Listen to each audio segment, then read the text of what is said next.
एक दिन पकौड़ी लाल एक जंगल से गुजर रहा था। उसे अपनी शादी के लिए उसी लड़की को ढूंढने दूसरे गांव में जाना था, जिसे देखकर उसका डांस अपने आप निकल भागा और वह लड़की शर्म की वजह से न जाने कहां भाग गई। वह यही सब सोचता हुआ, मन ही मन खुश होता हुआ, अपनी मतवाली चाल में मस्ती से चलता चला जा रहा था कि उसे रास्ते में एक चुड़ैल मिल गई, जिसे देख के उसकी सिट्टी पित्ती गुम हो गई। चुड़ैल ने उससे कहा, तुम मेरे रास्ते से जा रहे हो, अब तुम्हें मेरे साथ 1 साल तक इसी जंगल में रहना होगा, नहीं तो मैं तुम्हें मार के खा जाऊंगी। पकौड़ी लाल खुद को संभालते हुए डरते हुए बोला, बस इतनी सी बात, मुझे मारियो मत, बाकी जो कहियो वो मैं करने को तैयार हूं। बोलो, कौन सी गुलामी करनी है? कहो तो सालों तुम्हारा पैर ही दबाता रहूं, उसके बाद तो मुझे जाने दोगे ना? चुड़ैल बोली, जैसा मैं कहूंगी और करूंगी, तुम वैसा ही करते जाना, और 1 साल पूरा होते ही मैं तुम्हें छोड़ दूंगी। अब चलो मेरे साथ। पकौड़ी लाल का जैसे दिमाग ही काबू नहीं रहा। डर के मारे अजीब सी हरकत करते हुए वह चुड़ैल के पीछे पीछे चल दिया। चुड़ैल ने जब उसे ऐसी हरकत करते हुए देखा तो उसे लगा कि ये तो मुझसे डर ही नहीं रहा है। फिर चुड़ैल ने उसे डराने के लिए चाल चली, ताकि वह उसके कब्जे में पूरी तरह से आ जाए। पकौड़ी लाल को चुड़ैल पहले से ही इतनी डरावनी लग रही थी, अब तो उसे देख के लग रहा था कि पकौड़ी लाल का काम अपने आप ही खत्म हो जाएगा। पकौड़ी लाल बोला, मालकिन अगर आप रुक जाओ तो मैं आपकी सेवा के लिए आगे बढ़ूं। अब आप अपने सेवक को आदेश दें कि वह क्या करे। आप बोलें तो मैं यह जंगल का एक चक्कर मार के आ जाऊं, या फिर गांव से जाकर आपके लिए स्वादिष्ट खाना ले आऊं, या फिर आपकी शादी के लिए एक सुंदर, बलवान और आज्ञाकारी लड़का ढूंढ लाऊं। चुड़ैल बोली, अच्छा, यहां से भागने के लिए बहाने ढूंढ रहा है। मैं तुझे पहले ही बता देती हूं कि मैंने तेरे ऊपर दया खा के तुझे सबसे कम सजा देकर छोड़ने के लिए सोच रही थी, लेकिन अगर तेरी इच्छा ये सारी चीजें करने की भी है तो चलो, पहले यही कर लिया जाए। गुलामी कराने के लिए तो मेरा पास पूरा साल पड़ा है। पकौड़ी लाल बोला, ठीक है मालकिन, मैं अभी इस जंगल का एक चक्कर मारकर आता हूं।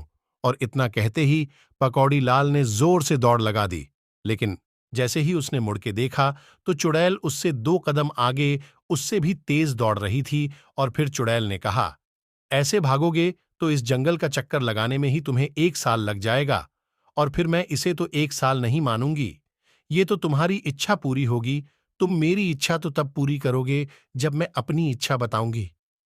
पकौड़ी लाल ने वहीं खड़े होकर चुड़ैल से कहा, हे सुंदरी, आप तो रानी बेटी हो, और रानी बेटी इतनी कठोर नहीं हो सकती।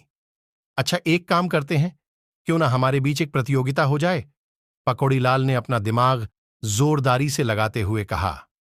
चुड़ैल बोली, प्रतियोगिता तो मुझे बहुत पसंद है, बोलो कैसी प्रतियोगिता, क्या करना होगा उसमें? पकौड़ी लाल बोला, कुछ नहीं, बस जो मैं आपसे कहूंगा उसे करने के बाद आप जो कहोगी वो मैं करूंगा, लेकिन शर्त यह है कि आप पहले अपना पूरा काम खत्म करेगी, उसके बाद ही मुझसे काम के लिए बोलेगी। चुड़ैल ने कहा, ठीक है, मैं तैयार हूं। पकौड़ी लाल ने कहा कि आप एक 50 फुट का कुआं खोदो और फिर उसको उसी मिट्टी से ढक दो, फिर खोदो और फिर मिट्टी से ढक दो। ऐसा तब तक करो जब तक कुआं से पानी न निकलने लगे। चुड़ैल मान गई और जल्दी जल्दी कुआं खोदने लगी। पकौड़ी लाल मन ही मन खुश हो रहा था, क्योंकि उसे पता था कि यहां तो पानी जमीन के 100 फुट नीचे तक मिट्टी खोदने के बाद मिलेगा, और मैंने मिट्टी 50 फुट तक ही खोदने के लिए कहा है। चुड़ैल को कुआं खोदते खोदते और मिट्टी से उसे ढकते ढकते काफी समय बीत गया, तो पकौड़ी लाल बोला कि आप जब तक काम खत्म करें तो तब तक मैं आराम कर लूं। चुड़ैल बोली, बिल्कुल नहीं, जब तक मैं खोद रही हूं और मुझे पानी नहीं मिल जाता है, तुम एक पैर के बल खड़े रहो। जैसे ही मुझे पानी मिल जाएगा मैं तुम्हें तुम्हारा काम बताऊंगी। अब तो पकौड़ी लाल अपने ही जाल में फंसता हुआ दिखाई दे रहा था। चुड़ैल बोली, मुझे आदेश दिए हुए पूरे 10 सेकंड हो चुके हैं और तुम अभी तक 2 पैरों में खड़े हो। रुको, अभी बताती हूं। पकौड़ी लाल तुरंत एक पैर के बल खड़ा हो गया। 2 दिन बीत गए, लेकिन चुड़ैल को पानी नहीं मिला। अब पकौड़ी लाल चुड़ैल से ज्यादा परेशान और थका चुका था, तो उसने सोचा कि मैं तड़प तड़प के मर तो वैसे ही रहा हूं, क्यों न चुड़ैल को अपनी चाल के बारे में बता दिया जाए, ताकि इस तड़प से तो छुटकारा मिले। और पकौड़ीलाल जोर से चिल्लाया कि हे रूपा, मुझे माफ कर दो। इतना कहकर उसने अपनी पूरी चाल के बारे में चुड़ैल को बता दिया। तब चुड़ैल ने पकौड़ीलाल की लात घूंसों से अच्छे से खातिरदारी की। फिर चुड़ैल ने कहा, अब मैं तुम्हें तभी छोड़ूंगी जब तुम मेरे काम को खत्म कर लोगे। तुम मेरी शादी के लिए एक दानव ढूंढ के लाओ, नहीं तो तुम मुझसे शादी करने के लिए तैयार हो जाओ। पकौड़ीलाल गिड़गिड़ाया, ऐसा जुल्म न करो ऐ सुंदर राजकुमारी। चुड़ैल बोली, तुझे बड़ी जल्दी थी ना यहां से जाने की। चल जा, भाग, जल्दी तेरे पास। सिर्फ कल तक का समय नहीं तो तू तो गया, समझ। और ये बिल्कुल भी मत समझना कि तू कहीं भाग जाएगा और मैं तुझे ढूंढ नहीं पाऊंगी। तू अब जहां भी जाएगा मैं तेरे साथ ही रहूंगी। इतना कहकर चुड़ैल ने उसे धक्का मार के आगे बढ़ने के लिए बोला। पकौड़ीलाल को उसकी नानी ने बता रखा था कि दूसरे जंगल में एक दानव रहता है और वह जिसे पकड़ लेता है उससे तब तक कुश्ती लड़ता है जब तक दानव उसकी जान न ले ले। अब पकौड़ीलाल दोनों तरफ से फंस चुका था। खुद की शादी के लिए लड़की मिली नहीं और इसकी शादी के लिए दानव पकड़ के लाऊं। इतना कहते ही वह दानव को ढूंढने दूसरे जंगल गया। जब दानव ने किसी के आने को आहट सुनी तो दानव खुद पकौड़ीलाल के सामने आ गया और उसे पकड़ लिया और जोर से गरज के बोला कि या तो वह उससे कुश्ती लड़े या फिर मरने के लिए तैयार हो जाए। पकौड़ीलाल बोला, हाँ हाँ, मैं लड़ने के लिए ही आया हूं और अगर मैं जीत गया तो तुझे मेरी बात माननी होगी। दानव खुश हो गया। उसने कहा, वाह, पहली बार किसी ने मुझे खुश किया है। अब तो तुझे मारने में मुझे उतना अच्छा नहीं लगेगा, लेकिन कोई बात नहीं। पकौड़ीलाल वहां से भागने के लिए जैसे ही मुड़ा, दानव ने उसे पकड़ के पटक दिया और हंसते हुए बोला, ये लो, मैं जीत गया, अब बोल क्या किया जाए तेरा। पकौड़ीलाल कराहते हुए बोला, अगर आप सच में कुश्ती में माहिर हैं तो बगल वाले जंगल की चुड़ैल को हरा के दिखाओ, नहीं तो समझूंगा कि आप सिर्फ अपनी जगह में और इंसान को ही कुश्ती में हरा सकते हैं। इतना सुनते ही दानव गुस्से से लाल होकर बोला, चल ले, चल जहां चलना हो, मैं सबको हरा दूंगा। पकौड़ीलाल खुश हो गया और दानव को लेकर चुड़ैल के पास गया। उसने चुड़ैल से उसके कान में कहा कि ये देखो, मैं आपकी शादी के लिए दानव लेके आया हूं। और उधर दानव से उसके कान में बोला, ये लीजिए, आपको इसी से लड़ना है, आज तक इसे कोई नहीं हरा पाया है।